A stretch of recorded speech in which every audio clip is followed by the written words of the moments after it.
Follows another violent weekend in large cities in what's being called a random and unprovoked attack. A 48-year-old man was killed on Sunday on board a New York City subway train, and right now there's an intense manhunt for that suspect. Our Dre Clark joining us with more on that search and where else we're seeing spikes in violent crime. Dre? Adrienne, good morning. That shooting you just mentioned a moment ago happened right here at the Canal Street station, and this morning police are still looking for that gunman, and they consider him to be very much armed and dangerous. Meanwhile, it was a violently busy and bloody weekend all across the nation, with senseless violence taking many lives. Here in New York City, the police department has cast a very wide net to try and stop the amount of violence happening in the city's subway system. But bad things continue to happen. New York City police says it appears the gunman who shot and killed a 48-year-old man on board a subway train Sunday morning picked his victim randomly. According to witnesses, the suspect was walking back and forth in the same train car and without provocation pulled out a gun and fired it at the victim.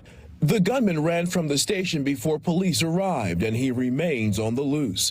The victim, identified as Daniel Enriquez, later died at the hospital. Enriquez is the fourth person killed in the city subway system so far this year. In January, Michelle Go was pushed in front of an oncoming train as it pulled into a Times Square station.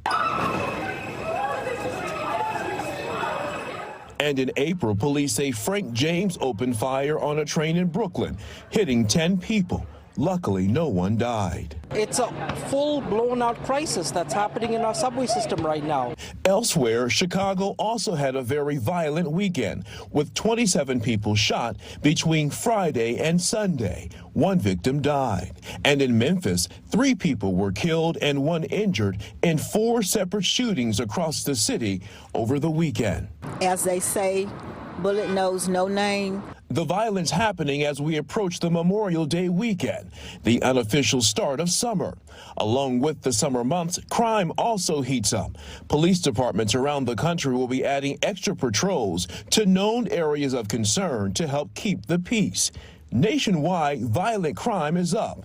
A report from the CDC says firearm murders jumped 35% between 2019 and 2020, and those numbers are still trending unusually high.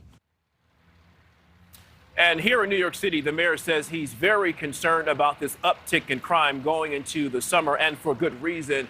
Violent crime is up overall by more than 40% here in the city. One way the mayor is trying to get at this issue of gun violence is now using officers in plain clothes to patrol in those areas with high crime. Adrienne? All right, thank you so much, Trey. Hopefully they find that gunman. Thank you so much for watching. Make sure to click on the red subscribe button below so you can get more of NewsNation's fact-driven, unbiased coverage.